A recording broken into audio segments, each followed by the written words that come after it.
6 जानेवारी अर्थात पत्रकार दिन. संग्रामपूर तालुका पत्रकार संघाच्या वतीने पत्रकार दिनाचं आयोजन करण्यात आलं. तहसीलदार पाटील यांच्या दालनात आज तालुक्यातील पत्रकारांचा सत्कार आणि सन्मान करण्यात आला. यावेळी ज्येष्ठ पत्रकार भाऊ बोधने यांनी आपले विचार साहित्यिक आपले हे पत्रकार आम्ही सगळे एकत्र झालो होतो. आमचे मागचे पुढचे राग गोप वगैरे जे असतात प्रत्येक संघटनेत असतात. आम्ही सगळे बाजूला टाकले आणि आज ते केशवरतू घाटे यांच्या म्हणजे अभिवादन करण्यासाठी आम्ही सगळे एकत्र झालो. ही आमची संस्कृती आहे. आमच्या संग्रामपूर तालुक्याची संस्कृती आहे. ही इतरत्र सापडत नाही. आमच्या संग्रामपूर तालुक्याची संस्कृती खूप चांगली आहे. आम्हाला इकडे पुढा बाप आहे तर इकडे आमची माय पूर्ण आहे. हे कोणी सापडत नाही ना. आम्हाला माई आहे आणि बापही आहे. आम्हाला दोन्ही आहे. आम्ही अडाप नाही आहो. आम्हाला खूप काही आहे. आमचा भाग सुपीक आहे. आमचा भाग सुपीक आहे आणि खऱ्या अर्थानं तर म्हणजे जर हे बोलायचं झालं तर आमच्या इथला शेतकरी हा जेवढा कष्टाळू आहे तेवढा इतरत्र सापडत नाही.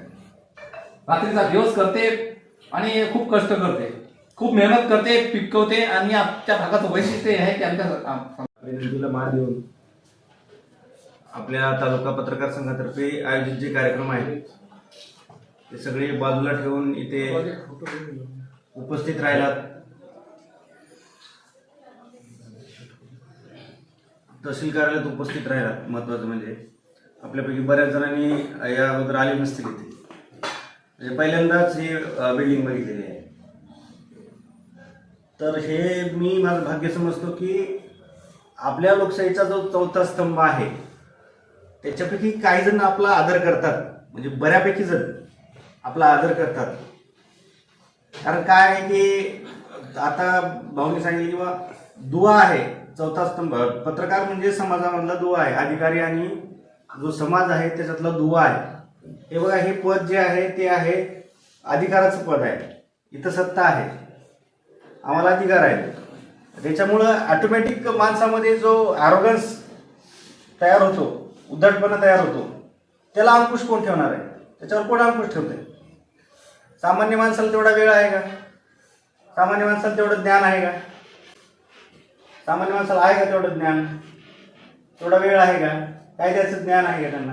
ही सिस्टीम कशी चालते याचं त्यांना म्हणजे माहिती नाही. मग आता ठेवणार कोण याच्यावर अंकुश?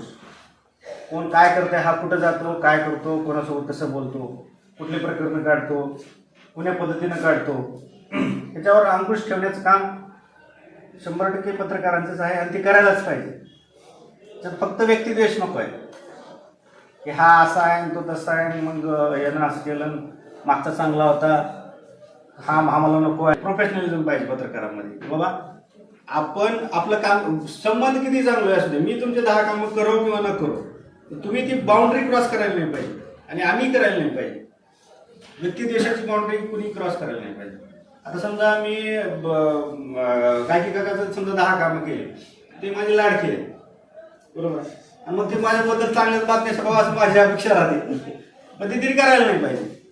ते आहे आणि ते जपली तर तुमच्या म्हणजे पूर्ण एकंदरीत जर्नलिझमचं जे आपले इथिक्स आहेत ते जपता येईल. आणि एकाने जरी नाही जपली तरी सगळं पूर्ण पत्रकार संघाचं, पूर्ण पत्रकार बांधवाचं नाव खराब होतं त्याच्यामध्ये. उपस्थित पत्रकारांना यावेळी तहसीलदार पाटील यांच्या हस्ते डायरी आणि पेनचं वितरण करण्यात आलं. तालुक्यातील सर्व पत्रकार या समारंभाला मोठ्या संख्येने उपस्थित होते.